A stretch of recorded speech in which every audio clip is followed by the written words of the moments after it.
Cuisinier, pour notre recette aujourd'hui, on commence par un bol d'eau chaude. On va y ajouter 100 ml de lait chaud et on va aussi y rajouter 10 g de levure sèche active.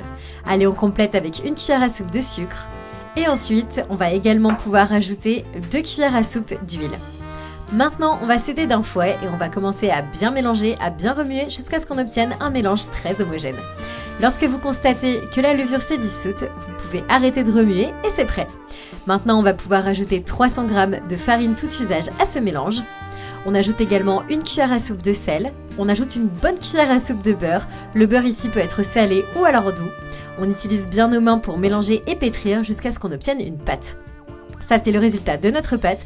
Maintenant, on va laisser reposer dans le même bol. On recouvre la pâte d'une bonne quantité de film plastique. Ici, le film plastique, ça empêche l'air d'échapper de la pâte. Et on va laisser la pâte reposer pendant 45 minutes. Après 45 minutes, la pâte fait à fermenter, elle est prête et on va poursuivre avec la suite de la recette. Maintenant, on retire la pâte du bol et on poursuit. Alors ici, j'ai préparé une plaque à pâtisserie et je l'ai tapissée de 2 feuilles de papier sulfurisé.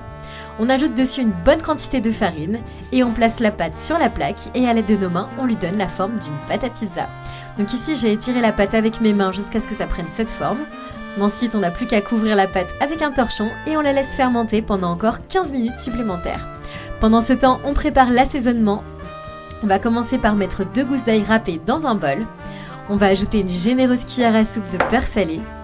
Et ensuite, on va également rajouter une bonne quantité de persil aux échalotes.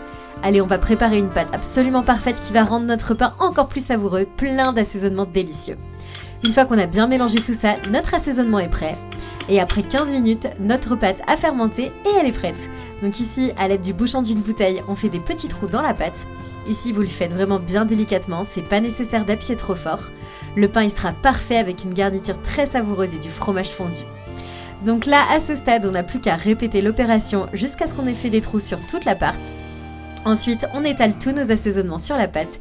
Et si vous préférez, vous pouvez étaler les assaisonnements directement dans les trous que vous avez faits. Donc ici surtout, soyez prudents, ne forcez pas trop pour presser la pâte. Vous manipulez vraiment la pâte avec délicatesse parce qu'elle doit être traitée avec douceur. Une fois qu'on a terminé tout ça, il est temps de passer au fromage. Donc ici, tout simplement, dans les trous que vous avez fait avec le bouchon de la bouteille, vous allez ajouter une généreuse quantité de fromage. Donc moi ici, j'ai choisi d'utiliser de la mozzarella, mais vous pouvez utiliser du parmesan ou un autre fromage. Une fois que c'est terminé, on fait cuire à 350 pendant 20 minutes. Et là, notre pain est prêt, il est délicieux, croustillant, super aromatisé. On n'a plus qu'à couper et à servir un généreux morceau à notre famille. Moi, je recommande de préparer cette recette les jours où vous recevez un ami ou un invité spécial à la maison. N'oubliez pas non plus de servir votre pain pendant qu'il est encore chaud, ça va rehausser les saveurs. Moi, je vous laisse tester la recette à la maison. Comme toujours, dites-moi ce que vous en avez pensé dans les commentaires et je vous souhaite un très bon appétit.